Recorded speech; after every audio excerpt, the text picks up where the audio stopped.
നല്ലതായിരുന്നു ചേട്ടാ. അതൊരു വിശേഷം എന്ന് പറയുന്ന സിനിമ ഇറങ്ങിയില്ലേ, അതിൻ്റെ അതേ തീമാണ്. ഒന്നും പറയാനില്ല, പണ്ടത്തെ അതേ കഥ. പുതുമായിട്ടൊന്നും തോന്നിയില്ല. കുറേ നാൾ മുമ്പ് എടുത്ത പടമാണ് ഇപ്പോഴാണ് റിലീസാവുന്നത്. അങ്ങനെ പ്രത്യേകിച്ച് ഭയങ്കരമായിട്ട് അഭിനയിക്കാനോ അങ്ങനെയൊന്നുമില്ല.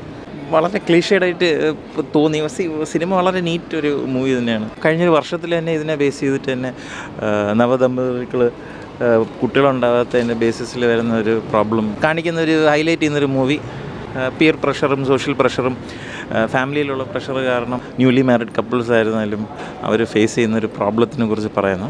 ടോൺ ഭയങ്കര ഫ്ലാറ്റായിപ്പോയി. പുതിയായിട്ട് എടുത്ത് പറയാനൊന്നും ഇല്ലായിരുന്നു സിനിമയിൽ. കുഴപ്പമില്ല, കണ്ടുകൊണ്ടിരിക്കുക. ഒരു ഫാമിലി വാച്ച്. അതാ പറഞ്ഞത്, നേരത്തെ ഇതിനെക്കുറിച്ച് വന്നിട്ടുണ്ട്. ഇപ്പം ഈ ഇടയ്ക്ക് തന്നെ സിനിമയുടെ പേര് ഞാൻ ഓർക്കുന്നില്ല. ചിന്നു ചാന്ദിനി എന്ന് പറഞ്ഞ് ആക്ട് ചെയ്തൊരു വേറൊരു പുതിയൊരു ഹീറോയിനാണ് വിശേഷം. കറക്റ്റ്, ഓൾമോസ്റ്റ് സെയിം സിമിലർ ലൈൻസിൽ പോകുന്നു. അതിന് മുമ്പേ വേറൊരു മൂവി വന്നിട്ടുണ്ടായിരുന്നു, ന്യൂലി മാരിഡ് കപ്പിൾസ് ഒരുപാട് നാൾ കുട്ടികൾ കിട്ടാതെ വരുമ്പോൾ അവർ ട്രൈ ചെയ്യുന്ന ഒരു കാര്യം.